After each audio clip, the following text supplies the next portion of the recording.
ዛሬ ደግሞ በጣም ቆንጆ ቀላል የሆነች የቦዘኒ ሽሮ በስጋ አሰራር ነው ያመጣሁላችሁ። ተወዱታላችሁ። ቪዲዮውን እስከ መጨረሻው እዩት። ሰላም ጤና ይስጥልኝ። ውድና የተከበራችሁ ቤተሰቦቼ እንዴት ናችሁ? እግዚአብሔር ይመስገን እኔ በጣም ሰላም ነኝ። ዛሬ ቆንጆ አሪፍ የሆነች የቦዘኒ ሽሮ በስጋ አሰራር ነው ያመጣሁላችሁ። ቪዲዮውን እስከ መጨረሻው እዩት። ሰብስክራይብ እያረጋችሁ ቤተሰብ ሁኑ። ሁልጊዜ አዳዲስ ቪዲዮዎች በመለቅ ሰዓት ወደ እናንተ እንደርሳችሁ የደውል ምልክቷን ኦል የምትሏን መጫን አትርሱ።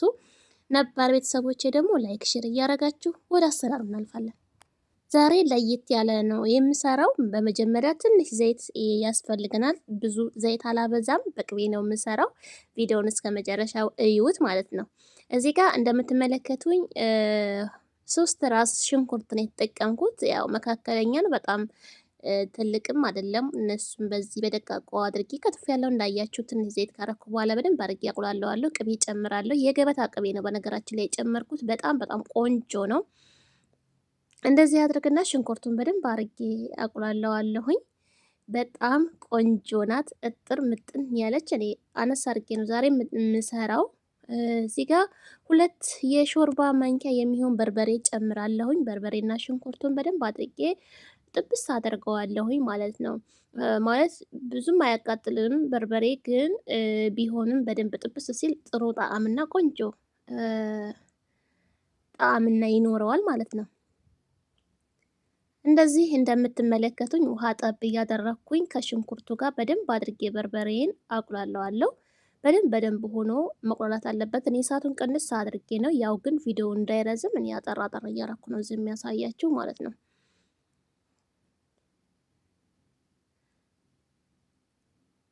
እንደምትመለከቱት በጣም ቆንጆ አሪፍ ሆኖ ተቁላልቶልኛል። እንደምታዩት በጣም በስሏል ሽንኩርቱም፣ እንዲሁም ደግሞ በርበሬ ማለት ነው። ውሃ ጠብ እያደረግን በደንብ አድርገን ሽንኩርቱንና በርበሬውን በደንብ እሽት ካደረኩት በኋላ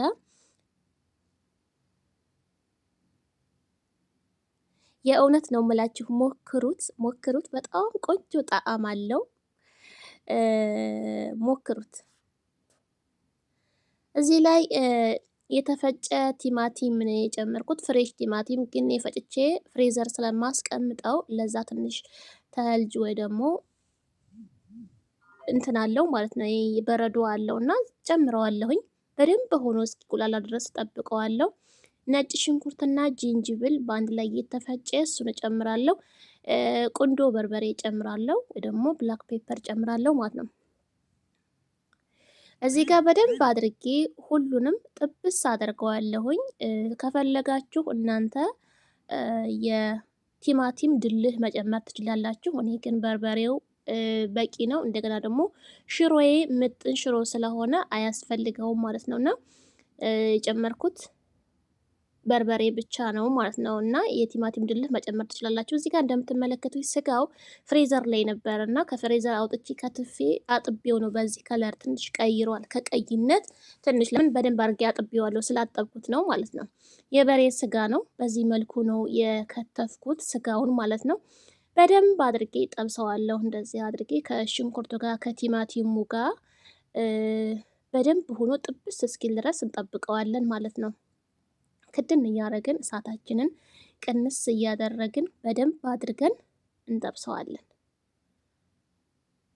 የእውነት ነው የምላችሁ፣ ሽታው በስማም ዋው ነው። በጣም ቆንጆ ነው።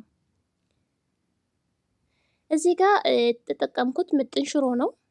በደንብ ከበሰለልኝ በኋላ በደንብ ከተቆላላ በኋላ አብሬ በደንብ አድርጌ አሸዋለሁ፣ በደረቁ ማለት ነው። ምንም ውሃም ሳልጨምር ምንም ሳላረግ በደንብ አድርጌ አሸዋለሁ። ጣዕምናው አትጠይቁኝ። ከላይ ውሃ ጨምራችሁ ከምትነሰንሱት ዝም ብላችሁ እንደዚህ አሽታችሁ ብትጠቀሙ በጣም ቆንጆ ነው፣ ሽሮ ስትሰሩ ማለት ነው። እዚህ ጋር እንደምትመለከቱት በጎን ግዴታ የሞቀ ውሃ ያስፈልገናል። ውሃ ጠብ እያደረኩኝ በደንብ አድርጌ አሸዋለሁኝ ሽሮውን ማለት ነው። ሽሮውንም ከቁሌቱ ጋር በደንብ አድርገን እሽት እናደርገዋለን። እሳቱን ኦቨር ማድረግ የለባችሁ፣ መካከለኛ ላይ ማድረግ አለባችሁ። እዚህ ጋር በደንብ አድርጌ እሽት ካደረኩት በኋላ ከበሰለልኝ ጥሩ ጣዕምና ሽታ ካመጣ በኋላ ማለት ነው ውሃ ጨምራለሁ። እኔ ትንሽ ውሃ ጨመር አድርጌበታለሁ። ለምን በደንብ እንዲበስል ስለምፈልግ ማለት ነው። ስለዚህ እሳቱን ቅንስ አድርጌ በደንብ መብሰል አለበት። እናንተ ግን ሽሮ ፈሰስም ማድረግ ትችላላችሁ በዚሁ ማለት ነው። ትንሽ ከፈላ በኋላ ምክንያቱም መጀመሪያ ከተቁላላ ብዙ መብሰል እንትን አይጠበቅበትም። ግን ደግሞ ሽሮና ወንድ ያልበሰለ ጥሩ አይደለም ይባላልና እዚህ ጋር በደንብ አድርጌ ጨው ጨምሬበታለሁ። አብሮ በደንብ ሆኖ እንዲበስልልኝ ማለት ነው። ከፈለጋችሁ መጨረሻ ላይ መጨመር ትችላላችሁ፣ ችግር የለውም። በጣም በጣም ቆንጆ ነው። እንደዚህ አድርጌ አሁን እየበሰለልኝ ነው። እንደምታዩዋት እየደረሰች ነው ማለት ነው። ወይ ሽሮዬ! እዚህ ጋር ትንሽ አሁንም የገበታ ቅቤ ጠብ አደርግበታለሁ። የተፈጨ ጅንጅብልና ነጭ ሽንኩርት ትንሽ ነበረ ጨምርኩበት። ለጣም በጣም በጣም ቆንጆ ነው። ይህንን ይመስላል። አሁን ወደ መጨረሻው ነው። እንደዚህ ሲበስል በደንብ ሆኖ ዘይቱ ከላይ ያደርጋል ማለት ነው። በጣም ወፍሯል። ትክክለኛ የምፈልገው አይነት የቦዘኔ ሽሮ ደርሳልኛለች። መጨረሻ ላይ የፈረንጅ ቃሪያ አረንጓዴውን የጨመርኩት። እናንተ ቤታችሁ ይሄኛው ቃሪያ ካላችሁ የምፈልጉትን ቃሪያው ለሽታ ለጣዕምም ጥሩ ጣዕም ይሰጣል። ለሱ ነው። እሱን ጨምርና ሳቴን አጠፋለሁ ማለት ነው። እዚህ ድረስ በደንብ ሆኖ ቆንጆ ሆና በስላልኛለች። ምንም አይነት ቅመም ምናምን አልተጠቀምኩም። እናንተ ኮረሪማ ካላችሁ ኮረሪማ ማጠቀም ትችላላችሁ። መከለሻ ካላችሁ መከለሻ መጨመር ትችላላችሁ። እኔ ግን እነዚህ ነገሮች ያው በመዳም ቤት አይገኝም እና ባለው ማለት ነው። ይህንን ይመስላል። በጣም ቆንጆ አሪፍ የሆነ የቦዘኔ ሽሮ ሰርቻለሁኝ። እንጀራዬ ላይ ቦዘኔ ሽሮዬን ጨምርና ያው ለገበታ አቀርባለሁ ማለት ነው። እንደምታዩት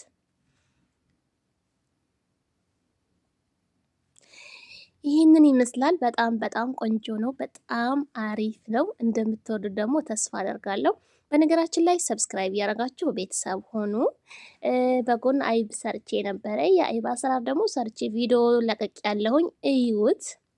በጎን ከሽሮ ጋር በጣም ቆንጆ ነው። እንደምትወዱ ተስፋ አደርጋለሁ።